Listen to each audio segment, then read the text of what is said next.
I think everyone's got a little bit of flavor in their brain. Let's hope, right? Yeah. Who wants to be Melba Toast? Nobody. Time blindness is an actual issue for people who have ADHD. The invisible disabilities are the ones that aren't accounted for. That a company would want the on-time person more than the creative person just baffles me. I am so literal and I'm so detail-oriented that if I don't follow every single thing, I think I'm going to go to jail every minute of every day.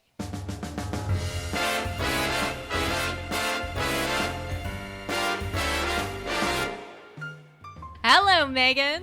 Hello, Michelle. Welcome to Spicy Brain Podcast. Oh, wait, that sounds a little different. Wasn't it called Sister Sisters? Yes, it was. Yeah, but we decided to change it. We're now Spicy Brain Podcast. I love Why it. not? Yeah, we're just those kind of gals. So this is where we talk about our neuro-spicy, neurodivergent, neurolux brains. And I think we have to call it Spicy Brain because I think maybe my brain's a little spicy too. Mm-hmm. So, and a lot of people I talk to, their brains are a little bit spicy. So I think it's a little more all-inclusive. I think everyone's got a little bit of flavor in their brain. Let's hope, right? Yeah. Who wants to be Melba Toast? Nobody. Okay. Gosh, no. So this is, again, where we kind of like bring up a topic. We sort of dig into that brain, usually of yours, Meg, but, you know, sometimes mine too. And then we talk a little bit about strategies and specifically around ADHD right now. We've got a whole series going on and we're pulling from this book called, what is it Driven called? to Distraction. Oh my gosh, I got distracted. That's awesome. Woo! I love it. I remembered something. You remembered something. Okay, and then we ask our community to find out if they have any strategies. And we've actually started a Facebook page. So we're hoping to get a group together and have more, just like more conversation around these kinds of topics. So I'm going to bring up a topic for you. And this is one of the symptoms that was in this book. That was like 20 different symptoms. And this is trouble going through official channels or following established procedures. Now, it also said you don't have like anything against sort of like authority figures, which I might be one of those in your life. I don't know. But I usually don't have anything against you. Just actual boredom with the routines that I try to set for you. Well, I mean, let's tell everybody that like we had to actually stop beforehand and you had to walk me through with you what the actual topic was to make sure we sort of stayed on track. Because while my spicy brain is great, sometimes we don't answer the question until like 5 minutes before the episode's done. Yeah, exactly. And then I have friends like walking up to me like Taryn saying, but I really was interested in drift. She finally got to it, you know, at the end. And I'm like, oh, we'll have to come back to that. We'll definitely have to come. But I drifted from the drift. Oh, and by the way, Taryn, my Nido is still okay. Ned the Nido is still okay. Oh, and Nido's your little squishy, looks like a giant gummy bear to me. Yeah, it's a stress ball gummy bear. But I think he might have something coming out of him. I'm not sure. Like, it's a little strange. He's a little flatter than normal, but he's still okay. He still survived. He could be weeping. Who knows? Leaking. He's like, please. He's leaking from me. He's like, oh, she just squishes too hard. It's too much. Stop. I've been laughing because, and we'll get back to this following procedures because I'm a procedure person, but you're smelling the Nido right now. She just literally is sticking the Nido up her nose. Okay. I just was making sure it wasn't like smelly. Okay. I was laughing though because you posted a couple shorts on the YouTube channel, and I think you post them on Insta too and TikTok, but of the ADHD forecast. So, yes. What did you know what the ADHD forecast was for today? What is it you do? You pull out left and right socks. You have socks that are labeled left and right, right? Yeah, I have socks because like they are the left. If you have ones that are specifically made for left and right feet, then it holds it better, and I have bad feet, so that's why I have left and right socks, and it gives more support. Okay. And so they're all the same color because that's an ADHD hack. Like, just don't try to have multiple colored socks, just have one. Yeah. And then I have one, and so I have to pull out. The only thing I have to match is a right and a left. And I started realizing that like if I picked out a right and a left, like I had a really great day. It was like, yeah, it's gonna be an awesome day. And then there were sometimes I'd pick out like 2 right socks, and I was like, oh, okay, well, it's an okay day, but it's a little off, you know. Yeah. And then I noticed if I picked up 2 left socks, the day would just always be a total turd. And I should just crawl into a hole and forget the day happened and just move on to the next. Now, I want you to visualize Megan's drawer. Her drawer is just filled with these left-right socks. They are not matched, right, ahead of time. They're Nope. just a sea of socks. Yeah, I watch them and then I just throw them into my drawer, so it's Right. easier to. It's easier for me to put them away, because if I have to match them ahead of time, I will not do it. They'll sit in my laundry basket. And it's already hard enough for me just to put the socks into the drawer. So if I at least get them in the drawer, I feel a little bit better. Got it. So great ADHD hack. Okay. So you've been posting these and they're cracking me up because when you have a left day and then you have this big like lightning storm go on and it's like, just stay in bed. Don't even get up. Don't even try. Adulting is going to be too hard. So, okay, this idea of adulting, though, really does kind of bring us back to like official channels, following established rules. I really want to talk about work and working. And, you're done with school. School has a lot of sort of strategies and established routines and, adult life work too, but it's really long, right? It's 40 hours a week. It's 8 hours a day. Talk me through what that's been like for you to be in the working world and where you are with that right now. Well, I wouldn't say that I understood that my ADHD was causing issues with work. I think I'm just starting to, like, if I look back on it now, it's like it's all kind of making sense. Like the light bulb is just totally going off. I've just always struggled, first off, to be on time to work. When I first started working for Apple, it was great because like they understood at the beginning that they're creative people and they were hiring people who were using their products at night to then come and sell it the next day. And so they had a little more leeway of like, hey, you could be a little late because we understand that like you're creative and you're probably gonna be a little late every once in a while. And then you could tell like when Steve Jobs kind of wasn't doing so hot, and then like the pocketbooks took over, the accountants took over, and it was like, okay, if anyone is, late at all, you would get like 2 lates and then you were fired. Wow. And so that became super stressful for me.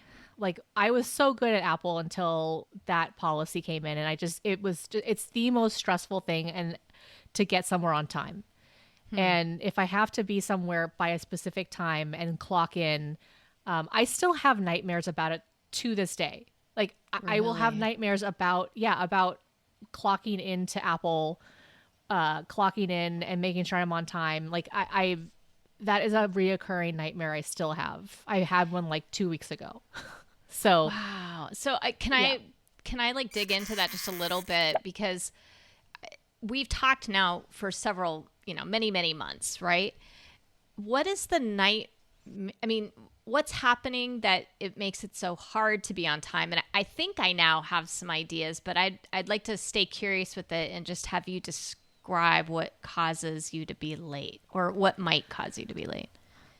There's something that happens in my brain where, for instance, today, you and I, we were meeting with our brother, and we have like a little Sunday get together, and I knew that we had to meet at 11, and I'm in bed and I just cannot make, like, I'm watching a show or I'm like playing a game or doing something I'm not supposed to be doing.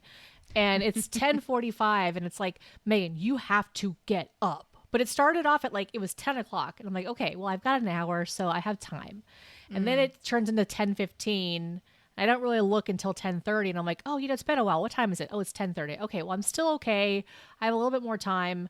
I think I have more time. I know I should be getting up, but like, I just don't, and then I get distracted again. And then finally it's 10:45 and it's like, Megan, you have to get up. You've got 15 minutes. If you don't get up, you are going to be late. And you already know you're going to be late because it's 10:45.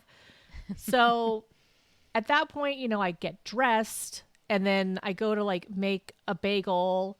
And then I realize as I'm making the bagel, it is 10:58.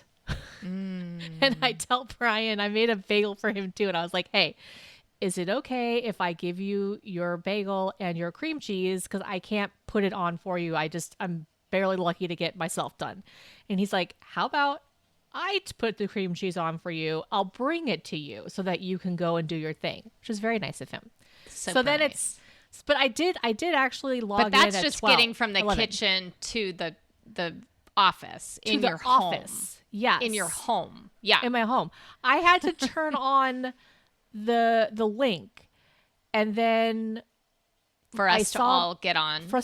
And then Mike was there, and I said hi to him, and I'm like, hold on. And I left because I had to go get the bagel.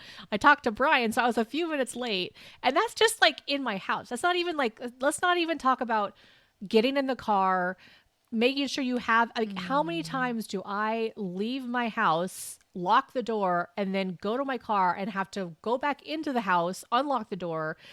And I mean, like, I always forget stuff. Even if I have a place for it, I still always forget it. Yeah. And so then there's that. Then you can't always account for traffic, which pisses me off because traffic is one of those things where you are supposed to leave early so you can, plan for unexpected traffic. But then, I get to work early and I'm not allowed to log in early. That's the other thing is they said you can't log in early. So like, I'm just waiting around and I'm wasting 15, 30 minutes of my time because I can't log in, but I have to be here on time. So that just makes me very, very angry.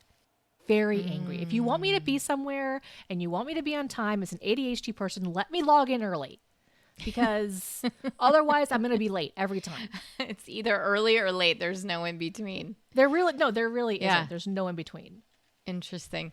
Okay, so that's one aspect of like following official channels, which is just being on time. So can you, and what's interesting about what you just said too to me was the fact that you were not bored enough to get out of bed. You know what I mean? That's what we talked about, right? Is that the reason you don't keep your phone in bed with you is because you need to be bored enough to get your arse out of bed. It's true. But I get that too, though. Like, it's lovely to lay there too. So there is that feeling of like, I'm cozy and I don't want to leave. And, there's that bit too, I'm sure. I do that too. So that makes sense. Yeah, it's a tough one because like I know that I've been researching all this stuff about the brain and like how to make sure you have a better day and so like I know that I need to not go back into bed, but then there's part of me it's just like that's the routine I've sort of built because I've been having so much trouble with like my energy levels, but now that my energy levels are coming back, I struggle now to like once I'm out of bed I'm like, okay, well now what?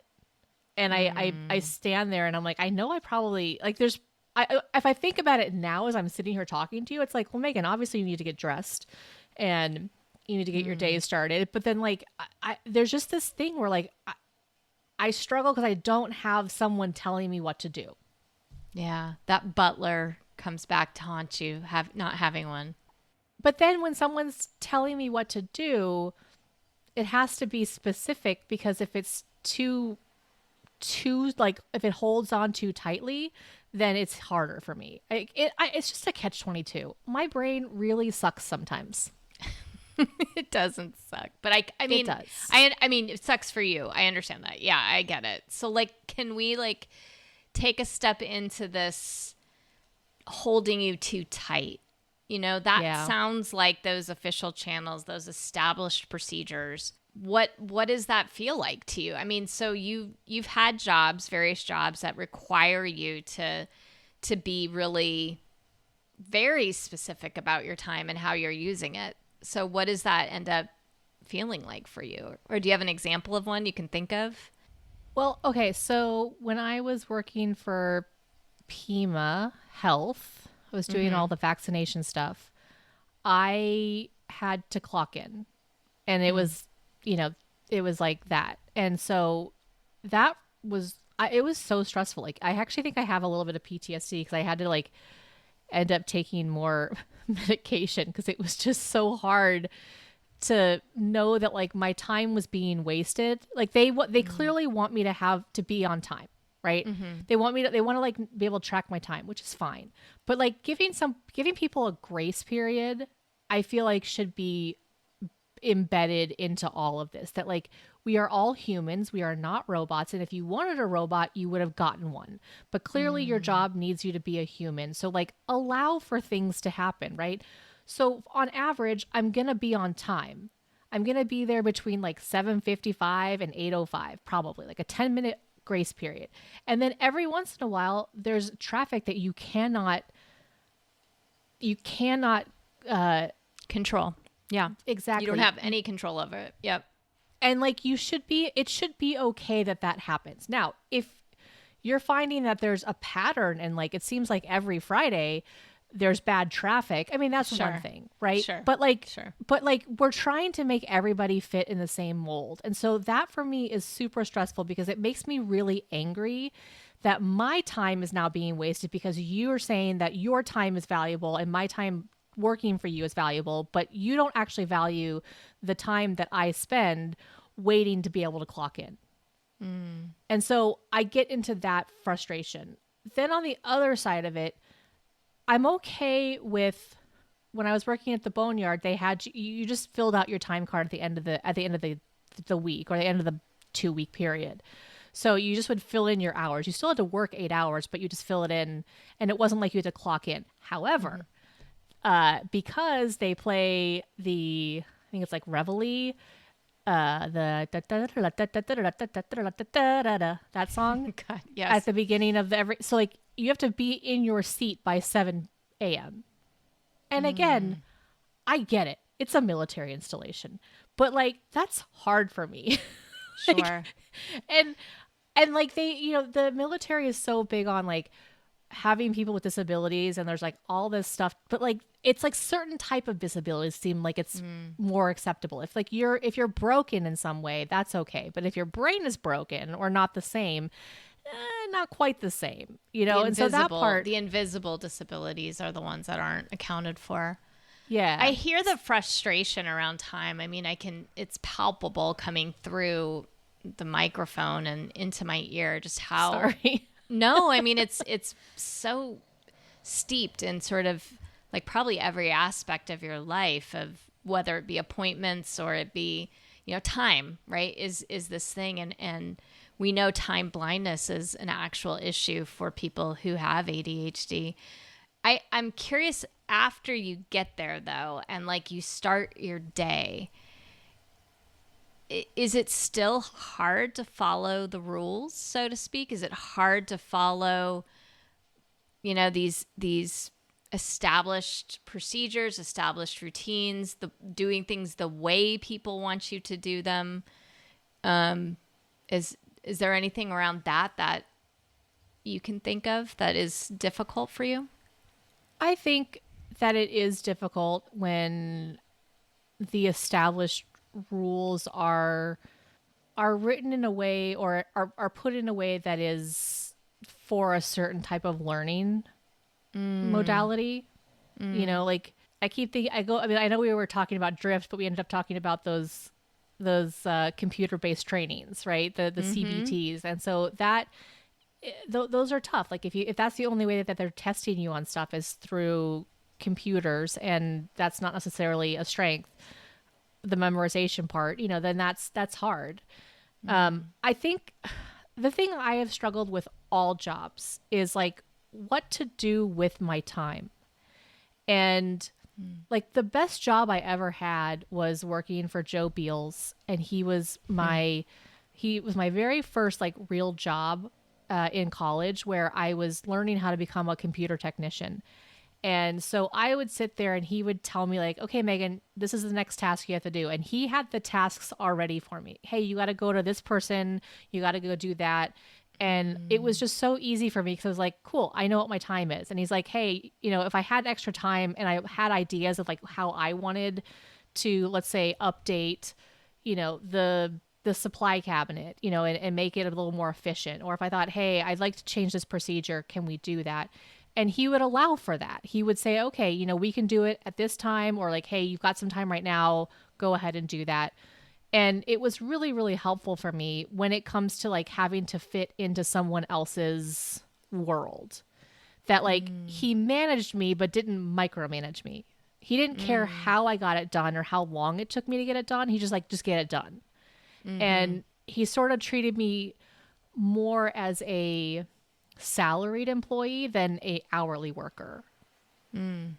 And that was really helpful. And so it's like, if I'm not the one who's in control, like it's weird. I can control, I can run things. Like if someone gives me like at Apple, I had to do all the visual merchandising and the visuals of the store. So like we would have these big giant windows that would come, like the Christmas displays, whatever the displays were that were new, and I would get the instructions of like, here's everything you have to do, here's all the how-tos, and I'd have to manage all of that and bring in all the boxes and set up all the people and schedule them. And I could do that because I already knew what had to be done. And I had a very clear laid out, but I got to do it in the way that made sense to me. And so I can do that part of it. Like once I have the tasks that need to be done, I can get them done. It's just sometimes making those tasks is the thing I am not good at. Like creating the tasks. Like if they're saying, hey, you have to, Megan, you now have to put up this display, and they just hand me the parts a or box. Something. Yeah, I could probably figure it out. Like that would be fun. But like, and actually, no, that's not true. I probably would enjoy setting it up and like trying to figure out how to write the how-to. I'd probably love that actually. Yeah. So I don't know. Like I'm trying, what part of it would be hard for me? Probably like the data input or the, it's weird. It's a hard one to explain. I think what's interesting when you're saying this is that the visuals is a really good example. The end result was clear. Yeah. Right. And also the detailed tasks were clear. So that made that part of it like you had less work to do. Because I think actually without those details, as much as it would be fun for you to like play with things, if it wasn't a physical thing that we were talking about, that would be a nightmare for you. No, that's true. Yeah. Right. Yeah. Like, because the end result of vacuuming is that the floor looks clean, but the in-between steps of vacuuming is very stressful to you. Right.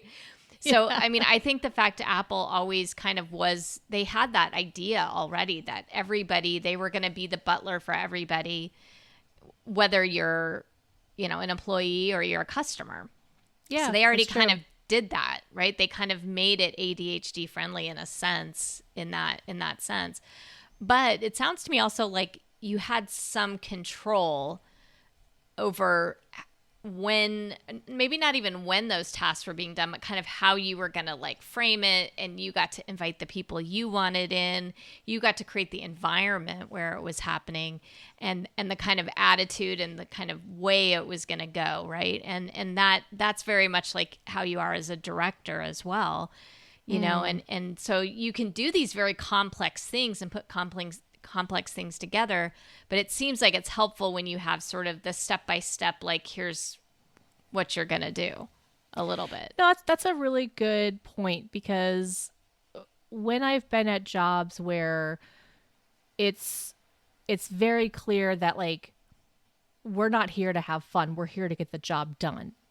Mm-hmm. Okay, that's one thing, but it also like, I think the hard part about the boneyard was like you have to just sit at this desk and you can't, like, you're not supposed to move from this desk. And so it's like, okay, well, that's the one thing I know I'm not supposed to do, but like sitting here, that just all I want to do is move every part of my body. Yeah. You're like always moving, so that would be your nightmare. Yeah. You were bored also regularly, right? So any routine or established routines where like there's going to be long periods where there's nothing to do would probably be difficult. Yeah. And that's what I'm finding right now. Like as I'm working at home, like I'm bored because like there's stuff that I I don't know what to do next. I don't know, like my day is not structured very well. And I haven't been able to find that good sweet spot of like working at home and getting things done and having structure. Because like I think about it, like I do like it when someone tells me what to do but not how to do it. Right? Like, so tell me the tasks that need to be completed and I will, like, that need to happen today, and then I will go and get it done. And it might take me, you know, longer than normal, but I will still get it done and we'll make it work. What's interesting to me, though, is that hasn't been true for you for years now. Like given a set of tasks, you haven't had the energy to do that. So yeah, that's true. And that's really like from you figuring out sort of, you know, various medical things, right? So now you have energy. And now the other problem of I have the energy to get out of bed, but then what do I do once I get out of bed? Interesting. Yeah. Yeah. And I wonder if that's true like in your jobs as well. If I have the energy, but I'm not sure what I'm supposed to do next. I'm not sure who to ask maybe even, or that I'm supposed to ask. It's not that. It's so if I think about the boneyard, I was also a government purchaser. So I had to set up, you know, the thing was is like you had to have the card. You were like obviously paying for invoices, and you had to have all these, you know, very specific folders and a system set up so that you could be audited. Okay. And in that, I would I would always have like a box of like a stack of papers of things like I didn't know what to do with, or like, you know, the random handouts that people give you at whatever training you have to go to, or just whatever the stuff was that I'm like, can I get rid of this?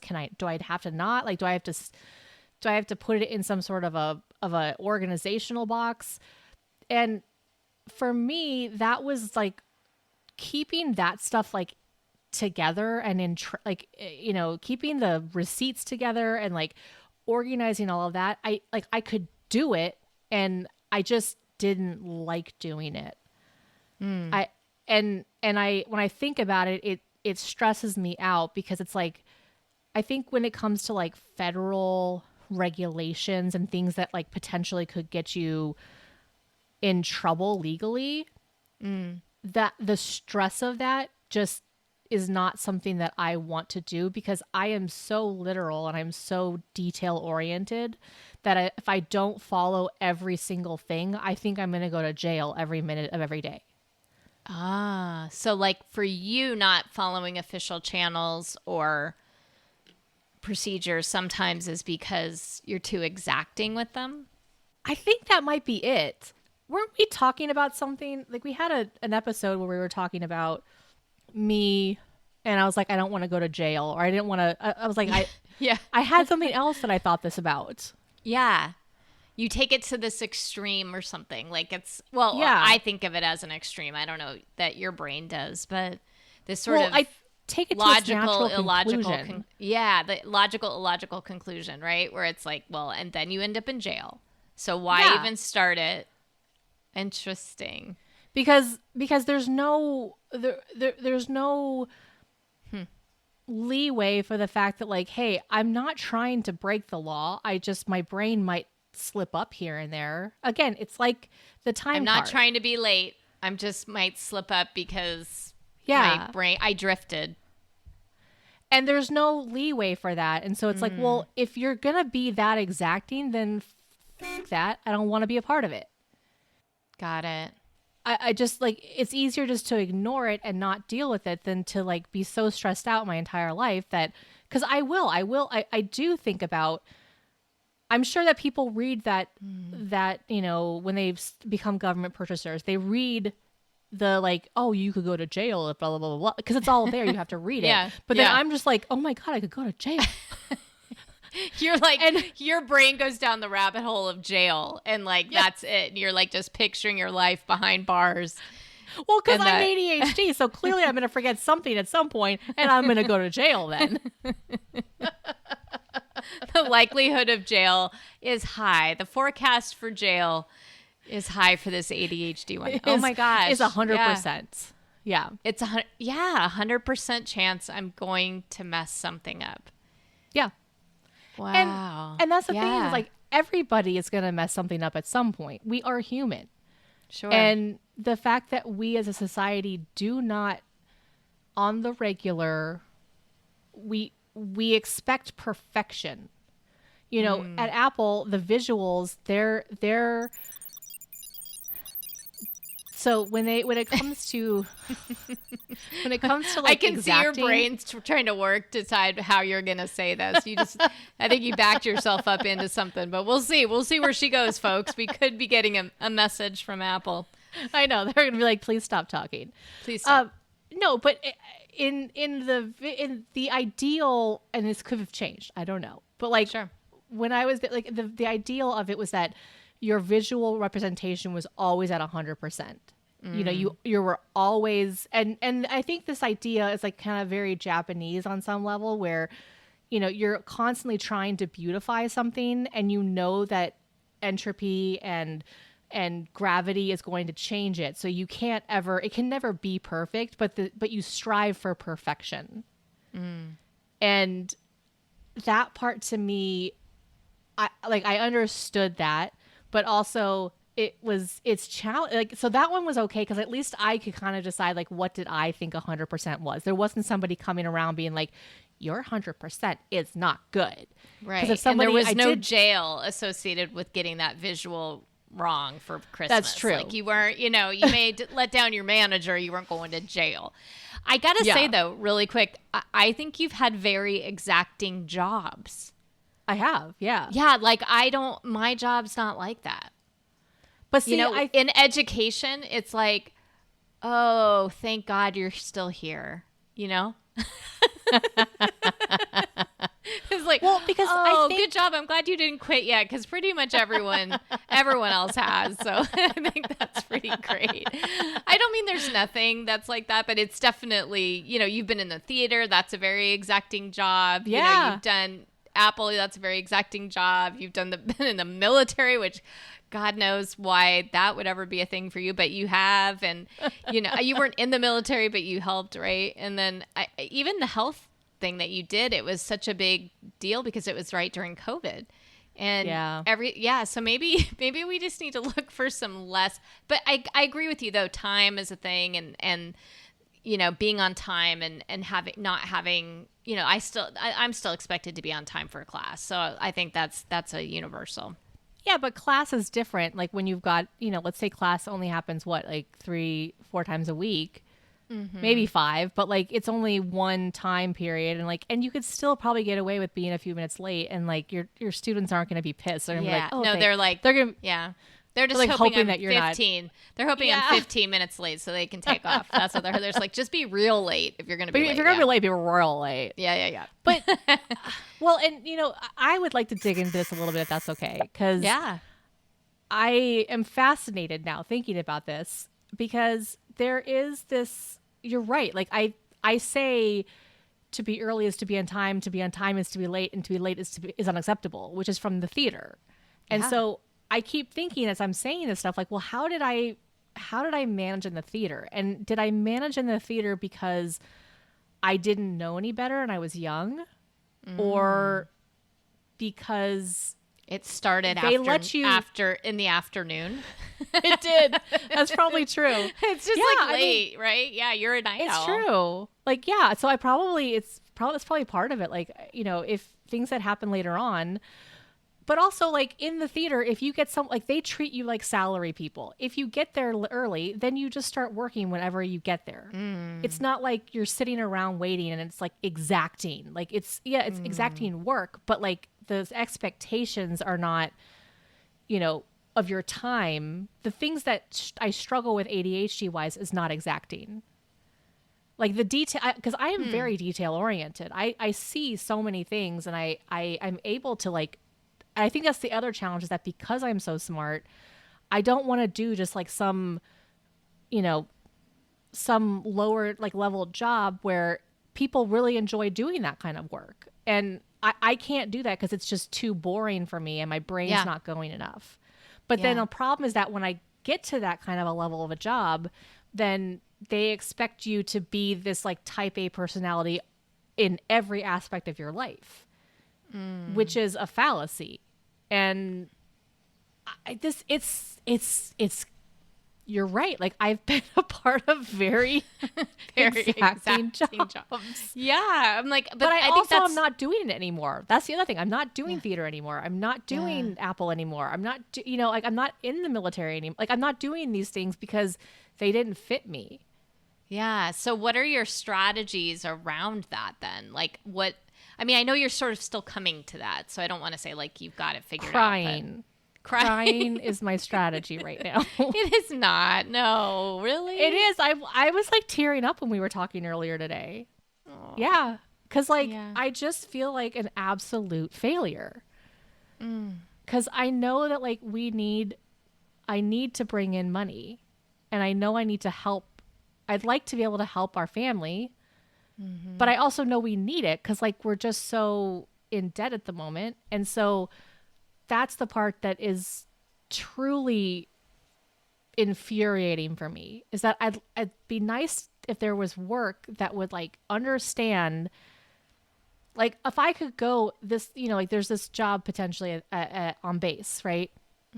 And it's work that I actually enjoy doing and I love doing. But like my fear is that, on base, like you got to be there at 8 a.m. right away. Yeah. Like you have to be there on time. And so it's like, that doesn't work with my brain. So it's like, I would love to do this kind of work, but I also would like need to have some kind of flexibility. Yeah. That like, I am a disabled individual by your standards. And it's not that I won't do the work. Like I will come and I will work my ass off for you. And I will be one of the best fucking worker you have ever seen. But you have to be okay with the fact that I might be late. Yeah. And to me, that like that a company would want the on-time person more than the creative person just baffles me. It infuriates me. And it's like, I didn't come up with this whole 8 a.m. be on time bullshit. I can't, but I can do the work. Sure. But like I'm getting really fiery. Maybe it's you're getting fiery. Maybe it's the jacket. It might be the jacket. If anybody's not watching, she's got a spicy jacket. It's got like sequins. It's super awesome. I love it. Sequiny. I love it. Sequins. Okay, I want to bring up something while you're getting fiery. So, Mom found this article in the Tucson paper. Okay, and the title is "Sensory Safe Gaming Space." Oh. So I'm saying this not because I think that this is completely, I see it as completely related, but maybe you won't. I don't know. But so this couple decides that they're both neurospicy and they love doing all these like Magic the Gathering games and D&D and all that kind of stuff, right? And so, but they realized that there was no place for them to go do it. Like doing it at a coffee shop wasn't okay for various reasons. They couldn't go to the library because they wanted to talk. They couldn't go, there was like all these places that they tried to do this and it just wasn't working. So they actually set up their own establishment and it's called Deck Box. It's kind of cool. And they say it's specifically designed for people with all neurodiversities. It's sensory safe. There are no fluorescent lights hanging from the ceiling. No fragrances pumping out of the vents. Yes. Table lamps can be changed based on your preference of warmth and brightness. Ooh. The tables are cushioned, as are the chairs. I never thought about cushioned tables. That's interesting. Yeah, because like your arms like get on the Okay. And then they said they also have blankets, earbuds, fidget toys, and a limited number of seats to eliminate the possibility of overcrowding and overstimulation. I love Isn't that cool? And it's an intergenerational space. And it's just cool. So I was thinking about this in terms of like our work environments and that could be something maybe other people in the community would want to talk about, like how are they helping their own neurospicy brains? How are they advocating for things in their work environments, or how are you creating your own environment that where you can work, which I think is what you're really trying to do, and we're trying to do, is create a place where it's okay for you to be exactly as you are. And it's okay that maybe you're not there at 11 exactly. You could just message us and say, hey, people, neurospiciness needs 5 more minutes. 5 more minutes on the neurospicy bagel. I just need to like show you how to set up these meetings so that you can start them. That's true, Or I could just also talk to you guys. Well, talking, or we could have like a safe word. I don't know. That sounds weird, but you know what I'm saying. I just send a chili. You send like you guys. 3 chilies means one thing. 1 chili means yeah. Well, I think as far as strategies go, that was what that couple did for their gaming space is exactly what I did at the Boneyard. Like that is the only way that I survived as long as I did there, because they have these awful fluorescent lights. So I brought in 3 different lamps. I brought in a tall lamp, a desk lamp, and then another side lamp. I brought in, beautiful paintings, and I decorated, and I brought in some fidget toys, and I brought in all this stuff that like color and whimsy so that I could feel comfortable in that space. And it was hard because like I had to be unapologetic about doing that. I brought like a little fake tree and some lighting. Like I brought it all. Yeah. So, but it was hard to like, I had brought it in like one piece at a time because I was embarrassed that I needed it. So I think like being able to have what you need and like just turning off the dang fluorescents. It's fine. It's fine. They're terrible. Yes. They're terrible. I do that too, though. And I did that years ago because I get migraines from them. And I don't know if that's, due to my neurospiciness or what, but I'm telling you, I could not handle. And so, but everyone loves coming. I mean, I shouldn't say everybody, but people oftentimes comment on it. I don't know if they love it, but they comment on, oh, like feels different in here. Like this is a different space. Oh, this is actually kind of nice in here, whatever it is. And cozy. Yeah, I think that's really important to make sure that you're doing that. I know when you're in school, can be really, really tough because you can't control all the environments that you're in at all. No. We did a whole episode where you talk about the Bed Bath & Beyond. What was that certain fragrance you just did not like? Pear. It was pear. Pear. Just pear. Nothing else. Just pear. It was like pear. Well, and the fluorescents, Michelle, I think that most of us probably have a hard time because fluorescents and LEDs, especially LEDs, like they're fluctuating. They're like, what are they doing? They're flickering. Yeah. They're flickering. And so the idea is that oh, okay, it flickers long enough or fast enough that your eye doesn't perceive it. Well, maybe your eye doesn't perceive it, but your brain, a lot of people's brains can perceive it. Yeah. It was interesting to me. I could see it in slow motion when you do the slow motion camera. So you can try it and see. If you haven't seen this, you actually almost have like a slow motion camera in your mind. You see the flickering, and I don't see it, but obviously the camera picks it up. So I agree that I think probably our brains do as well. Do you feel like there's any other strategies for people who have to be in an office environment or in these, is there anything else you found has worked with like advocating, telling people that you have these issues? Did you ever do that? I advocated for some stuff, like my PTSD I did eventually, but it took me a while. I think that, we've been talking about this job that potentially I was going to apply for maybe. And I think that like if I were to apply for it, I would be upfront at the very beginning and just say, here's the challenges I have. Like I am amazing. I am awesome. And I think like, you know, in the little section where they want me to kind of write my description of myself, I want to put like fun facts about me. Like that just sounds like fun and something that probably doesn't happen often. But I think also in there, I'd want to put like, I am a neurodiverse person who needs accommodations based on my brain. And that like, if that, not being afraid to just ask for it up front, because I think that I'm not going to get the job. Because if I don't get a job because someone reads that line, then good. I do not need that job after having been in a job where I don't need to be there. So I think putting it up front and not being afraid to identify as disabled, because if people are going to be discriminating, then you don't need to work there. Get it out up front. Yeah.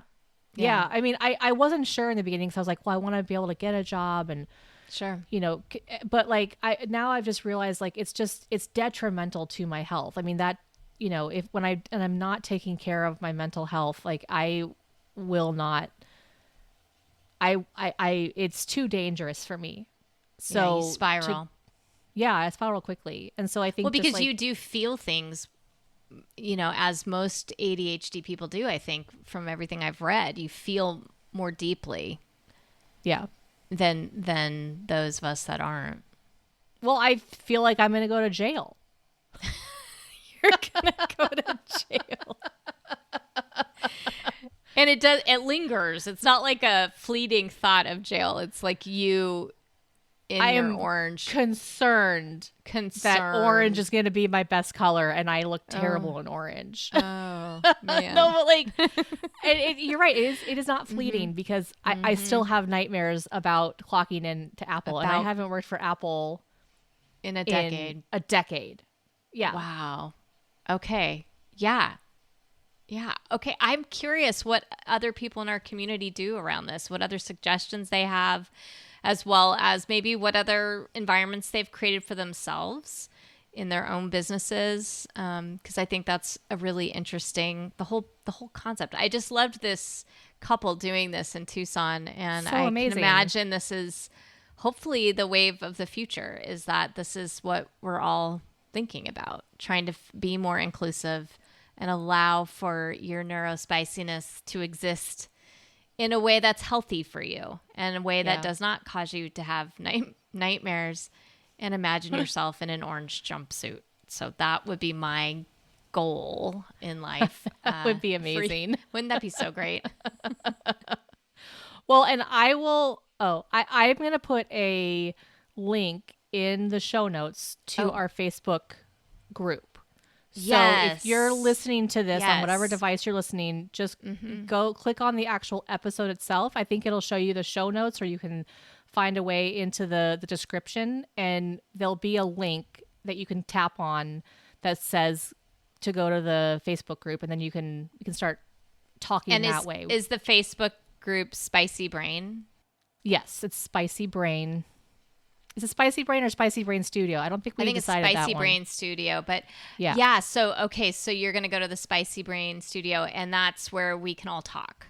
Yeah. And we're going to be a little bit exclusive, I think, right? Like we want people who really want to have good conversations around this. And we want to create a safe space where we can talk. We just don't think like YouTube is necessarily the safest place to feel like we can have these conversations. So let's go to Facebook and click on that note, and we'll all start the conversation there. That'll be really great. Yeah. Well, thank you for opening up, letting me dig into that brain of yours. Thanks for letting me dig in too. Yeah, absolutely. I love you too. All right. Bye. Bye.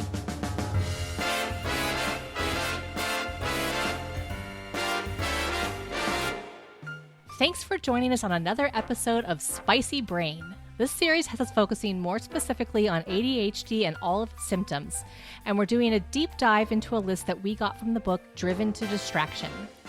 Now, if you enjoy the episode as much as we enjoy laughing with each other, please share it with someone you think could benefit from this conversation. Make sure to follow us on whatever platform you're currently listening to so that you can get notified each week. Now, next week, we'll be talking about the tendency to be impatient and having a low tolerance for frustration. And these are the kind of things that remind you of failures that you had in the past. Now, my impatience was so strong a minute ago that I didn't even hear Michelle telling me about this topic of impatience and had to ask her again. Oh, Megan, you do this too often. Welp, here's to a great end of the week. And remember, stay curious. Should I do that again? I don't know. I think it was fine. Okay.